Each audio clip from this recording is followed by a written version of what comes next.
So hello and welcome back to our YouTube channel guys. और बहुत दिनों से हमने इस चैनल में वीडियो अपलोड नहीं किए हैं, तो चलिए आज हम एमएससी थर्ड सेमेस्टर का जो कि टॉपिक हमने शुरुआत किए थे, डिस्कस किए थे, सिलेबस डिस्कस किए थे कि हम क्या क्या इसमें पढ़ेंगे।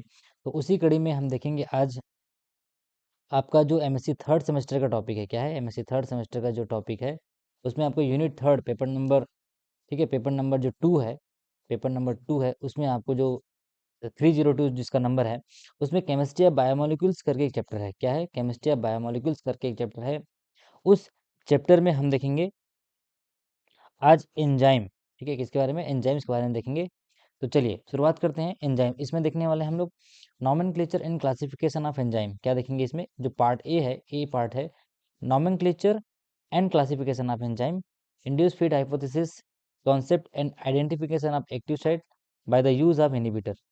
उसी तरीके से इसमें इसके पार्ट बी में है coenzyme chemistry. Coenzyme chemistry में हम देखेंगे इसमें nicotinamide, adenine diphosphate, NADP plus, FAD, lipoic acid, vitamin B 12। और इसके जो पार्ट थर्ड है यानी कि सी पार्ट में है बायोटेक्नोलॉजिकल एप्लीकेशन ऑफ एंजाइम। तो ये तो हुआ आपका एप्लीकेशन पार्ट। ये क्या है? आपका एप्लीकेशन पार्ट है। उससे पहले आपका इंट्रोडक्शन पार्ट हम देखेंगे, जो कि है आपका ये जो पार्ट ए है, इसमें देखेंगे क्या होता है एंजाइम्स और किस तरीके से इसका नॉमेनक्लेचर किया जाता है। ठीक है, तो जिसे शुरुआत करते हैं इंट्रोडक्शन की, क्या है एंजाइम्स। ठीक है, इंट्रोडक्शन हम देखेंगे एंजाइम्स क्या होते हैं। तो जनरली आप अपने प्रीवियस क्लास में बैचलर ऑफ साइंस जो भी बीएससी या 11 12 में पढ़ते हैं, एंजाइम्स एक प्रकार से क्या होते हैं? कैटलिस्ट होते हैं। एंजाइम्स क्या है? Enzymes are biological catalyst. Biological catalyst. अब कैटलिस्ट का क्या काम है? किसी भी रिएक्शन को क्या करता है वो? उसके रेट ऑफ रिएक्शन को इनहेंस करता है। क्या करता है? रेट ऑफ रिएक्शन को इनहेंस करते हैं। तो कैसे होता है वो, ये देखते हैं।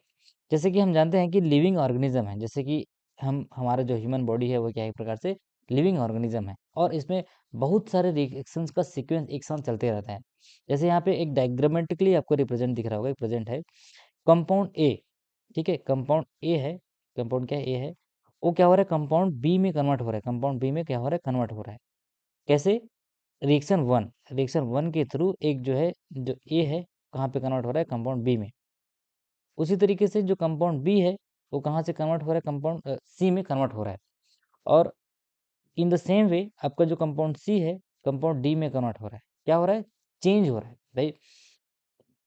जो आपका इनिशियल कंपाउंड था, ये जो है क्या था? इनिशियल कंपाउंड जो ये था, जो आपका कंपाउंड था, यहाँ पे क्या लिखे थे? Obtain in the diet. जैसे हमने डाइट के लिए कुछ खाते हैं, ठीक है, खाना खाते हैं, वो क्या हो रहा है? चेंज हो रहा है। ए से बी जा रहा है, फिर बी से सी जा रहा है, फिर सी से डी जा रहा है।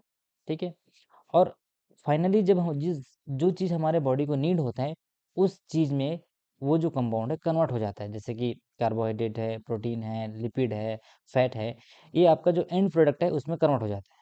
तो ये एक प्रकार से पूरे लिविंग ऑर्गेनिज्म में एक क्या चल रहा है? सीक्वेंस चल रहा है। इस पूरे लिविंग ऑर्गेनिज्म में एक सीक्वेंस चल रहा है। तो इस सारे सीक्वेंस को जो करा रहे हैं, सारे सीक्वेंस जो हो रहा है हमारे बॉडी में, उसमें क्या, जो एंजाइम्स हैं वो वर्क करते हैं। एंजाइम्स वो क्या करते हैं? वर्क करते हैं। इसीलिए बोलते हैं एंजाइम्स है या कैटलिस्ट है, वो क्या है? एक प्रकार से बायोलॉजिकल कैटलिस्ट है। क्या है? Biological catalyst. ठीक है, तो देखते हैं एंजाइम्स का डेफिनेशन क्या है। एंजाइम्स का डेफिनेशन है, enzymes are the biocatalyst of proteinaceous nature. Enzymes क्या होते हैं? प्रोटीनियस नेचर के होते हैं। एंजाइम किससे मिलकर बना होता है? एंजाइम जो है प्रोटीन से मिलकर बना होता है। Which accelerate the rate of biochemical reaction. क्या चीज को इनहेंस करता है वो? बायोकेमिकल रिएक्शन का रेट को इनहेंस करता है, but does not affect the nature of final product. लेकिन वो आपके प्रोडक्ट का नेचर को कुछ भी अफेक्ट नहीं करेगा। ठीक है, ये हुआ इसका डेफिनेशन। अब देखते हैं इसकी कुछ हिस्ट्री की। एडवर्ड बूचनर या एडवर्ड बुकनर बोलते हैं इसको, एडवर्ड बुकनर 1907, कौन से सन में? 1907 में was the first scientist to accept enzymes. इन्होंने क्या किया था? जाइमेज एक एंजाइम है, ठीक है, वो ईस्ट सेल से निकाले थे। ईस्ट सेल मतलब ये देखो, ये क्या है हमारा? ये ईस्ट सेल है। यहाँ से इन्होंने एक एंजाइम निकाला, जिसको उन्होंने क्या नाम दिया? जाइमेज एंजाइम नाम दिया। ठीक है, ईस्ट आप जानते हैं एक प्रकार से लिविंग ऑर्गेनिज्म रहता है इसमें, ईस्ट में। ठीक है, फिर आता है उसके दूसरा और डेफिनेशन देखते हैं एंजाइम्स का। तो each chemical reaction in a living system is controlled by a catalyst called an enzyme. हमारे जितने भी बॉडी में रिएक्शंस हो रहे हैं या कोई भी लिविंग सिस्टम में, चाहे वो आपका एनिमल लिविंग सिस्टम हो या हमारा ह्यूमन सिस्टम या प्लांट सिस्टम हो, सबके सब जगह में क्या हो रहा है कि कुछ रिएक्शंस प्रोसीड हो रहे हैं।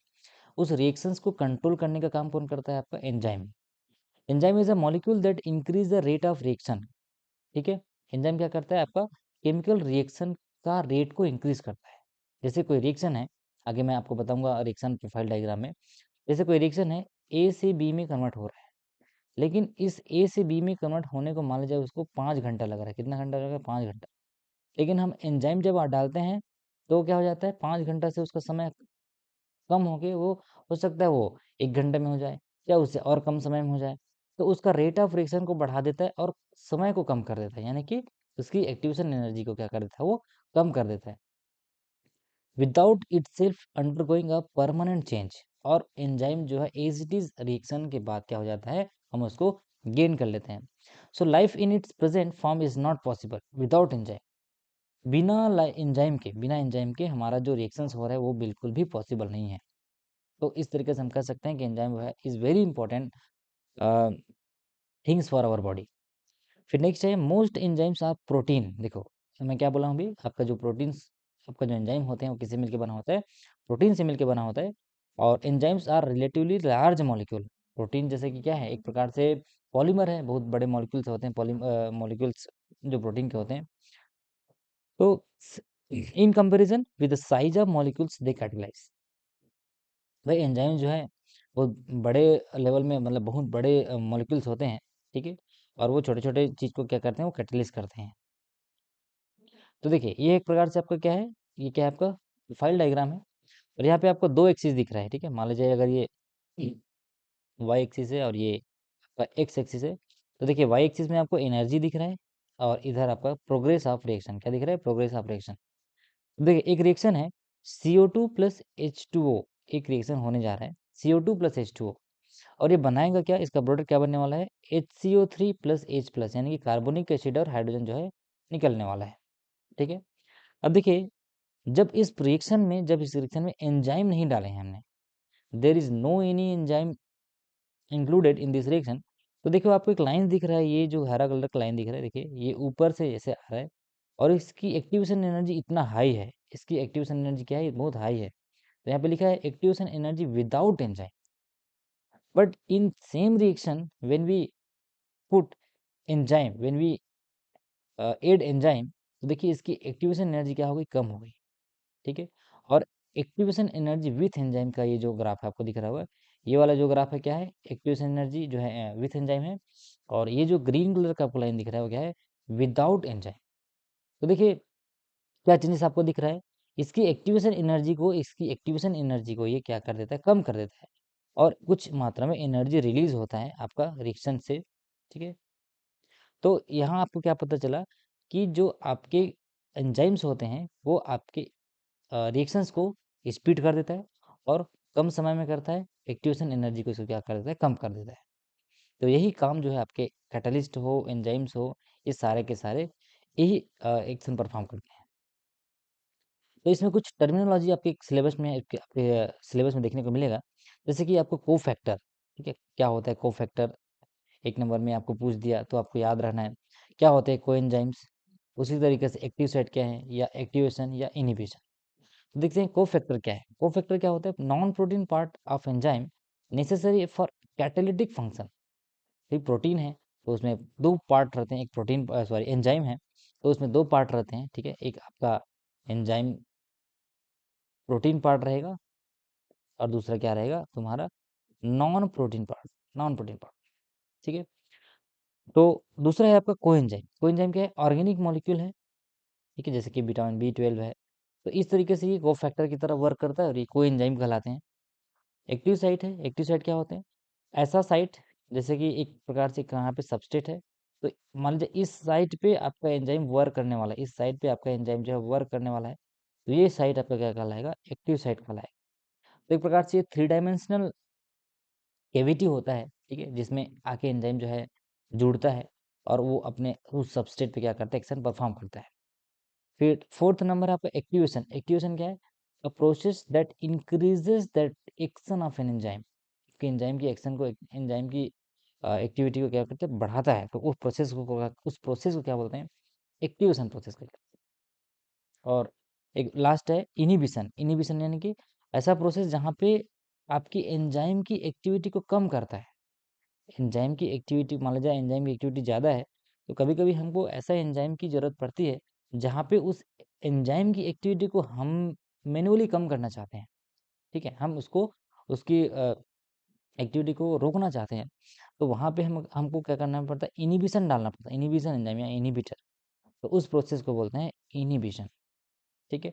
और जिस और जिस सबस्ट्रेट पे, मान लीजिए एक सबस्ट्रेट, सॉरी, मान लीजिए एक कंपाउंड है, इस कंपाउंड पे अगर कोई एंजाइम है वो वर्क कर रहा है, तो इस कंपाउंड को बोलते हैं, इस मॉलिक्यूल को बोलते हैं, इसको मॉलिक्यूल क्या बोलते हैं? सबस्ट्रेट बोलते हैं। क्या बोलते हैं? सबस्ट्रेट। तो जिस मॉलिक्यूल पर एंजाइम वर्क करता है, जिस मॉलिक्यूल पर एंजाइम वर्क करता है, जैसे यहाँ पे लिखा है देखो, the molecule that the enzyme act upon is called substrate. तो अगर पूछेंगे व्हाट इज सबस्ट्रेट, तो सबस्ट्रेट क्या हुआ? सबस्ट्रेट ये हुआ कि जिस पर आपका एंजाइम जो है वर्क करता है। ठीक है, मान लीजिए एक एक मॉलिक्यूल है और बी एक एंजाइम है, तो ये बी के लिए ए क्या हुआ, सबस्ट्रेट हो गया। बी के लिए ए क्या हो गया, सबस्ट्रेट हो गया। ठीक है, चलिए अब आगे हम देखते हैं। ये जो आपको मैं बता रहा हूँ, कैसे सबस्ट्रेट जो है दिखता है या कैसे सबस्ट्रेट होता है एंजाइम। देखो, एक एक मॉलिक्यूल आपको दिख रहा है, यहाँ पे एक मॉलिक्यूल दिख रहा है। इस मॉलिक्यूल का एक ये छोटा सा जो जगह हो गया है, एक्टिव साइट है। अभी आपको बताया मैं, ऐसा साइट जहाँ पे एंजाइम जो है वर्क करने वाला है। और इसी एक्टिव साइट पे देखो, इसी एक्टिव साइट को हमने जूम करके दिखाए, तो यहाँ पे एक सबस्ट्रेट दिख रहा है सबस्ट्रेट। तो इस सबस्ट्रेट पे क्या होने वाला है, एंजाइम जो है वर्क कर रहा है, उस सबस्ट्रेट पे जाके एंजाइम जुड़ रहा है और उसको किसी नए प्रोडक्ट में कन्वर्ट करेगा। इस तरीके से होता है सबस्ट्रेट का कॉन्सेप्ट। चलिए अब नेक्स्ट देखते हैं। कुछ कैरेक्टरिस्टिक है एंजाइम की, कुछ कैरेक्टरिस्टिक क्या है, कैरेक्टरिस्टिक क्या है, जैसे कि किसी भी सब चीज़ की कैरेक्टरिस्टिक्स होते हैं, कुछ पॉजिटिव कैरेक्टर है, नेगेटिव कैरेक्टर है। तो देखते हैं, जो एंजाइम्स होते हैं वो क्या होते हैं, ग्लोब्यूलर प्रोटीन होते हैं। क्या होते हैं? Globular protein. They are globular protein. दूसरी प्रॉपर्टी है, they are extremely effective catalyst speeding up the reaction from a billion to 10 to the power 20 time. किसी पर्टिकुलर रिएक्शन को सोचो, वो 10 to the power 20 time increase कर सकता है। ठीक है, यानी कि अगर कोई अनकेटलाइज रिएक्शन है, जिस रिएक्शन पे आपने कैटालिसिस नहीं डाला है, और जिस दूसरे एक रिएक्शन है, एक ए रिएक्शन है जिसमें आपने कैटालिसिस नहीं डाले हैं, और दूसरा बी रिएक्शन है जिसमें आपने कैटालिसिस डाला है। तो ये जो कैटालिसिस डाले हैं वो देखो 20 to the power 20 time enhanced हो जा रहा है। तो इतना पावर है आपके किसके, एंजाइम के पास। थर्ड है, they are very specific for specific molecule. हाँ, अब भाई हमारे बॉडी में तो बहुत सारे फंक्शन हो रहे हैं, कहीं पे ऑक्सीडेशन हो रहा है, रिडक्शन हो रहा है, या हाइड्रोलिसिस हो रहा है, पेप्टाइड बॉन्डलेज हो रहा है, डीकार्बोक्सिलेशन हो रहा है, बहुत सारे रिएक्शन परफॉर्म हो रहे हैं। तो ऐसे में हमने जो एंजाइम जो यूज़ हो रहा है, जो बॉडी में एंजाइम हो रहा है, वो कैसे आइडेंटिफाई करेगा कि मुझे इसी रिएक्शन के लिए काम करना है? तो भाई एंजाइम के पास एक बहुत बेहतरीन प्रॉपर्टी होती है जो कहलाती है स्पेसिफिसिटी। ठीक है, स्पेसिफिसिटी यानी कि मान लीजिए कोई एंजाइम है, और इस एंजाइम को हमको जेड एक सबसेट में काम करना है। तो इस एंजाइम को ये पता है कि मुझे यहाँ पे काम करना है, स्पेसिफिक मॉलिक्यूल के लिए वो एंजाइम जो है स्पेसिफिक होते हैं। Like distinguishing between stereo isomer. अब मान लीजिए कहीं पे दो आइसोमर है, एक आपके पास प्लस आइसोमर है, दूसरा माइनस आइसोमर है। तो अगर कोई एंजाइम इसका वर्क होने वाला है, वो एंजाइम जो है उस पर वर्क करेगा, तो ये स्टीरियो आइसोमर यानी कि प्लस आइसोमर या माइनस आइसोमर या डी या एल, ठीक है, या आपका आर एस, ऐसा कोई भी एक आइसोमर है, तो इस एंजाइम के पास स्पेसिफिसिटी है कि वो अगर इस पे काम कर रहा है, तो इस एंजाइम की स्पेसिफिसिटी इसके लिए नहीं है, तो इसको कुछ भी अफेक्ट नहीं करेगा। या अगर वो डेक्स्ट्रो रोटेटरी कोई कंपाउंड है या लीवो रोटेटरी कोई कंपाउंड है, तो इस एंजाइम के पास स्पेसिफिक होता है कि मुझे डी वाले में काम करना है या मुझे एल वाले में काम करना है। तो ये कहलाता है उसका क्या, स्पेसिफिक नेचर। तो इंक्लूडिंग देखो, including distinguishing between stereo isomer of the same molecule. उनके पास अगर एक ही मॉलिक्यूल के दो स्टीरियो आइसोमर है, तो भी वो स्पेसिफाई कर सकता है कि ये एंजाइम की क्या है, ये एंजाइम की प्रॉपर्टी है। ठीक है, अब ये तो हो गए, हमने थोड़ा सा इंट्रोडक्शन देख लिया एंजाइम का। अब देखते हैं कुछ नॉमेनक्लेचर, जैसे कि आईयूपीएसी नॉमेनक्लेचर हम पढ़ते हैं अपने ऑर्गेनिक केमिस्ट्री में। ठीक है, आईयूपीएसी नॉमेनक्लेचर पढ़ते हैं। उसी तरीके से पर्टिकुलर एक कैटेगरी है एंजाइम का। जैसे भाई बहुत सारे एंजाइम है, मान लीजिए 50 से 60 एंजाइम है। अब मैं ये कैसे जानूंगा कि कोई अगर, जैसे हम लोग भी स्पीसीज में डिवाइडेड रहते हैं, ह्यूमन स्पीसीज अलग है, प्लांट स्पीसीज अलग है। ठीक है, तो उसी तरीके से एंजाइम का भी नॉमेनक्लेचर उसके वर्क एक्शन, यानी कि जिस तरीके के वो वर्क करता है, जिस तरीके के वो काम करता है, जिस तरीके के वो एक्शन परफॉर्म करता है, उसी टाइप्स में उसका नॉमेनक्लेचर को क्या किया गया है, कैटेगराइज किया गया है। जैसे जैसे मान लीजिए कोई वाटर हाइड्रोलिसिस, यानी कि हाइड्रोलिसिस का रिएक्शन हो रहा है। ठीक है, या कहीं पे ऑक्सीडेशन रिडक्शन हो रहा है, तो उस पर्टिकुलर एक्शन के अकॉर्डिंग उनका नाम रख दिया गया है। जैसे कि एग्जांपल के लिए यहाँ पे दिखा है लैक्टेट डिहाइड्रोजिनेस। लैक्टेट डिहाइड्रोजिनेस एक एंजाइम है। ठीक है, क्या है, यहाँ पे एक मैं आपको अंडरलाइन करके दिखा रहा हूँ। लैक्टेट डिहाइड्रोजिनेस एक एंजाइम है। वो क्या करता है, हाइड्रोजन को निकालने का काम करता है, रिमूवल ऑफ हाइड्रोजन, कहाँ से, लैक्टेट से। एक लैक्टेट मॉलिक्यूल है, लैक्टेट, ठीक है, लैक्टिक एसिड होता है लैक्टेट। लैक्टेट से हाइड्रोजन को निकालने का काम करता है, उस पर्टिकुलर काम को बढ़ा रहा है। ठीक है, तो हाइड्रोजन का निकलना क्या कहलाता है, आपका ऑक्सीडेशन कहलाता है। हाइड्रोजन का निकलना आपका कहलाता है ऑक्सीडेशन कहलाता है। तो डिहाइड्रोजिनेस यानी कि हाइड्रोजन को क्या कर रहा है, निकाल रहा है, तो उसका नाम रख देते हैं लैक्टेट डिहाइड्रोजिनेस। भाई हाइड्रोजन, देखो, हाइड्रोजन को निकाल रहा है और क्या कर रहा है, डिहाइड्रोजन, डी डी का मतलब क्या होता है, कमी। ठीक है, जैसे कि आरएनए डीएनए होता है ना, डीऑक्सीराइबोन्यूक्लिक एसिड, उसमें एक डीऑक्सी ऑक्सी ग्रुप की कमी है। उसी तरीके से डिहाइड्रोजिनेस, डिहाइड्रोजिनेस। आगे और देखते हैं, जैसे कि एल्कोहल डिहाइड्रोजिनेस। ठीक है, एल्कोहल डिहाइड्रोजिनेस या राइबोस 5 फॉस्फेट आइसोमरेज। तो जो एल्कोहल डिहाइड्रोजिनेस है, ठीक है, एल्कोहल डिहाइड्रोजिनेस क्या करता है, वो take in alcohol and remove hydrogen. ठीक है, एल्कोहल डिहाइड्रोजनेस क्या करता है, एल्कोहल को लेता है और हाइड्रोजन को निकालता है, creating a carbonyl group, carbonyl group बनाता है।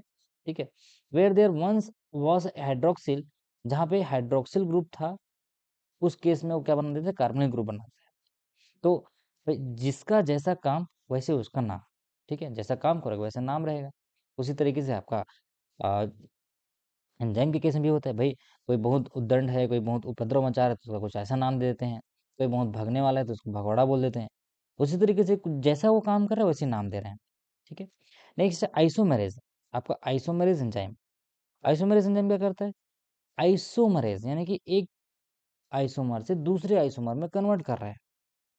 ठीक है, एक फॉर्म से दूसरे फॉर्म में कन्वर्ट कर रहा है।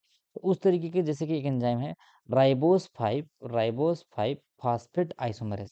ये क्या कर रहा है, ये क्या करता है, क्या काम क्या है, फास्फोरिल सॉरी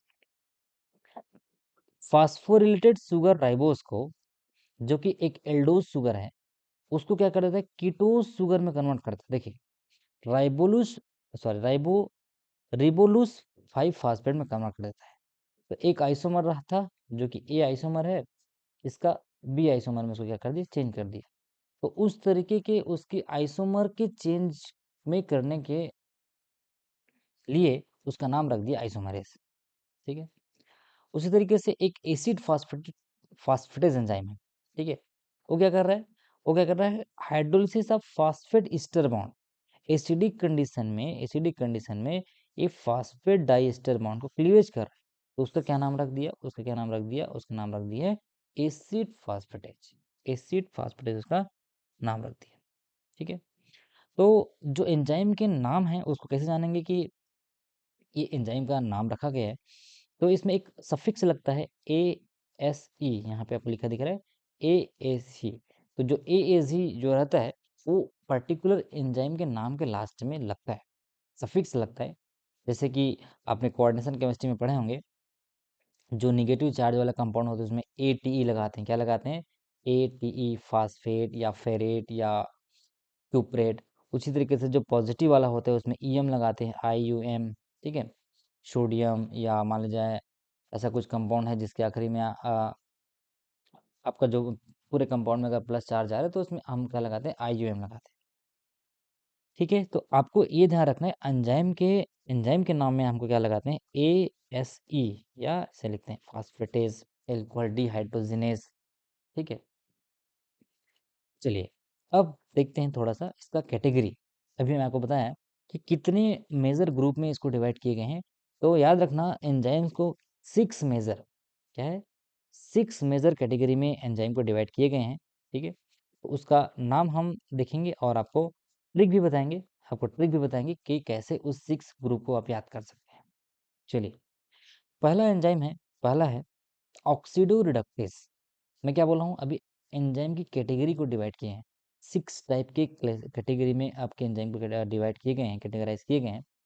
तो जैसे कोई ऑक्सीडो रिडक्टेज टाइप के एंजाइम है, तो ये क्या करेगा, ऑक्सीडेशन एंड रिडक्शन को अगर कोई कोई एंजाइम परफॉर्म कर रहा है, ऑक्सीडेशन एंड रिडक्शन को कोई एंजाइम परफॉर्म कर रहा है, तो उस टाइप के एंजाइम को कौन सी कैटेगरी में लाएगा, ऑक्सीडो रिडक्टेज। यहाँ पे बच्चों ध्यान रखना, मैं ये नहीं बोल रहा हूँ कि 6 टाइप के एंजाइम होते हैं, 6 टाइप की कैटेगरी किए गए, भाई एंजाइम तो बहुत सारे हैं। तो ऑक्सीडेशन एंड रिडक्शन अगर कोई एंजाइम परफॉर्म कर रहा है, तो उसकी कौन सी कैटेगरी होगी, वो ऑक्सीडो रिडक्टेज कैटेगरी में आएगा। ठीक है, क्या भाई, नाम से स्पष्ट दिख रहा हो, ऑक्सीडो यानी कि ऑक्सीडेशन, और रिडक्टेज यानी कि रिडक्शन। तो the enzyme which is performing both at the same time, like oxidation and reduction, so this type of enzyme will comes under the category of oxidoreductase enzyme. चलिए, हम आपको इसका आगे स्लाइड में एग्जांपल भी दिखाएंगे कैसे वो ऑक्सीडेशन रिडक्शन को परफॉर्म कर रहे हैं। ठीक है, तो ध्यान से देखते रहिएगा, नोट्स बनाते चलिएगा। आपको वीडियो में अच्छा लगे तो लाइक शेयर सब्सक्राइब जरूर करिएगा चैनल को। आगे इसमें और धीरे धीरे आपके MSc की हम कंटेंट देते जाएंगे। फिर नेक्स्ट है आपका ट्रांसफेरेज। ठीक है, ट्रांसफेरेज एक एंजाइम है, वो क्या करता है, transfer of group of atom. आपके एक ग्रुप है, मान लीजिए सपोज एक ग्रुप है, इस पर्टिकुलर ग्रुप से जो एटम है दूसरे ग्रुप में ट्रांसफर हो रहा है, तो transferase catalyse the transfer of group of atom such as from one molecule to another. एक मॉलिक्यूल है, उस मॉलिक्यूल में मान लीजिए एक ग्रुप है एमीन, एमीन ग्रुप है, अमोनिया ग्रुप है, उस ग्रुप को दूसरे मॉलिक्यूल में ट्रांसफर कर दिया, तो वो क्या कहलाता है, ट्रांसफेरेज एंजाइम की कैटेगरी में आता है। तीसरी टाइप की कैटेगरी है हाइड्रोलेज। हाइड्रोलेज क्या करता है, भाई हाइड्रोलिसिस रिएक्शन को परफॉर्म करता है। ऐसा कोई भी एंजाइम जो हाइड्रोलिसिस को परफॉर्म करता है, वो क्या कहलाता है आपका, वो क्या कहलाता है, हाइड्रोलिस एंजाइम। चौथे टाइप के जो एंजाइम है वो है लाइजेज एंजाइम। क्या है, लाइजेज। लाइजेज क्या करता है, ये दो ग्रुप को दो ग्रुप को, ठीक है, addition of 2 group double bond से जोड़ता है। लाइजेज नाम से स्पष्ट, लाइजेज यानी कि क्या करता है, दो को जोड़ता है। जैसे एक ग्रुप है, ये 2 ग्रुप है, तो दोनों ग्रुप क्या करेगा, जोड़ेगा। ठीक है, या फिर रिमूवल ऑफ 2 ग्रुप, क्या करेगा, ये एक 2 ग्रुप है, 2 ग्रुप को निकालने का काम करेगा। ठीक है, और डबल बॉन्ड बनाता है। मान ले जाए हमने यहाँ इस टाइप का एक रिएक्शन है, ठीक है, यहाँ पे कोई ग्रुप है और यहाँ पे कोई ग्रुप है, तो दोनों को अगर ये निकाल देंगे यहाँ, तो जब ये निकालेंगे तो यहाँ पे क्या बन जाएंगे, डबल बॉन्ड बन जाएगा। तो डबल बॉन्ड क्रिएट करता है जो लाइजेज टाइप के एंजाइम है, वो 2 ग्रुप को वहां से रिमूव करता है और वहां पे डबल बॉन्ड बनाने का काम करता है। ठीक है, तो अगर पूछेंगे कि ऐसा कौन सा एंजाइम है, कौन सी कैटेगरी का एंजाइम है जो एक पर्टिकुलर एडजेसेंट एटम से 2 ग्रुप को निकाल देता है और वहां पे क्या बनाता है, वहां पे क्या बनाता है, आपका डबल बॉन्ड बना देता है। नेक्स्ट एंजाइम है आपका आइसोमेरेज। अभी आपको बताया मैं, आइसोमेरेज एंजाइम क्या करता है, आइसोमेरेज एंजाइम क्या करता है, आपका आइसोमराइजेशन करता है। आइसोमराइजेशन, कहीं पे 5th पोजीशन पे कोई आइसोमर लगा है, उसको 6th पोजीशन पे, यानी कि आइसोमर क्या जानते हैं हम भाई, आइसोमर का मतलब होता है आपका केमिकल फार्मूला सेम है और उसका ओरिएंटेशन 3 डायमेंशनल में, उसका ओरिएंटेशन जो है डिफरेंट है, तो क्या कहलाता है, आइसोमर कहलाता है। एंड लास्ट है आपका लाइगेज। लाइगेज क्या करता है, लाइगेज क्या करता है, 2 मॉलिक्यूल को जोड़ने का काम करता है। भाई एक मॉलिक्यूल है, मान लीजिए कोई एक्स और वाई, तो दोनों मॉलिक्यूल को जोड़ने का काम करता है। ये आपका एंजाइम आपने डीएनए एप्लीकेशन में बहुत बार सुने होंगे, या जब हम रिकॉम्बिनेंट डीएनए टेक्नोलॉजी आपको पढ़ाएंगे, RDT या डीएनए रेप्लिकेशन, तो उसमें आपके लाइगेज एंजाइम का बहुत रोल रहता है। ठीक है, इस तरीके से आपका जो एंजाइम का आपको मैं क्या पढ़ा दिया, क्लासिफिकेशन पढ़ाया और आपका थोड़ा सा इंट्रोडक्शन। ठीक है, फिर नेक्स्ट लेक्चर में हम देखेंगे आपका कुछ एग्जाम्पल्स देखेंगे, कुछ एग्जाम्पल्स आपको दिखाएंगे कि कैसे आपका ऑक्सीडोरेटेस, हाँ यहाँ पे मैं आपको ट्रिक बताने वाला था। ट्रिक थोड़ा सा मैं ट्रिक के बारे में डिस्कस कर देता हूँ। ट्रिक कैसे, देखिए आपको अगर पूछेंगे भूल जाएंगे तो मैं बता देता हूँ। OTHL, ठीक है, OTHL, शुरू शुरू वर्ड को याद रख लीजिए। ऑक्सीडोरेटेस का है आपका O, ट्रांसफरेस का है T, हाइड्रोलिस का है HLIL, ठीक है। तो OTH को प्राइमिंग बनाना है तो ऐसे याद कर सकते हो, OTH और LIL, क्या है, LIL, लिल, ठीक है। तो OTH को क्या बोल सकते हैं, OTH को क्या बोलते हैं, होट। OTH मतलब होट बनता है, होट। और लिल, लिल मतलब क्या होता है, ठीक है, लिल का मतलब, तो LIL को हम लिख सकते हैं, LIL को लिख सकते हैं लिपस्टिक, ठीक है, लिपस्टिक। और जब होंठ पे जब लिपस्टिक लगाते हैं तो क्या हो जाता है, लाल। इस तरीके से हम याद कर सकते हैं, इस तरीके से हम याद कर सकते हैं, OTHLIL। क्या बोला मैं, होठ पे अगर आप लिपस्टिक लगाते हो तो क्या हो जाता है, वो लाल। तो ये आपका ट्रिक है, ये जो आपको मैं बताने वाला था। तो अगर आप भूल गए तो याद रख सकते हैं, होठ में लिपस्टिक लगाएंगे तो क्या होता है, लाल हो जाता है, ठीक है।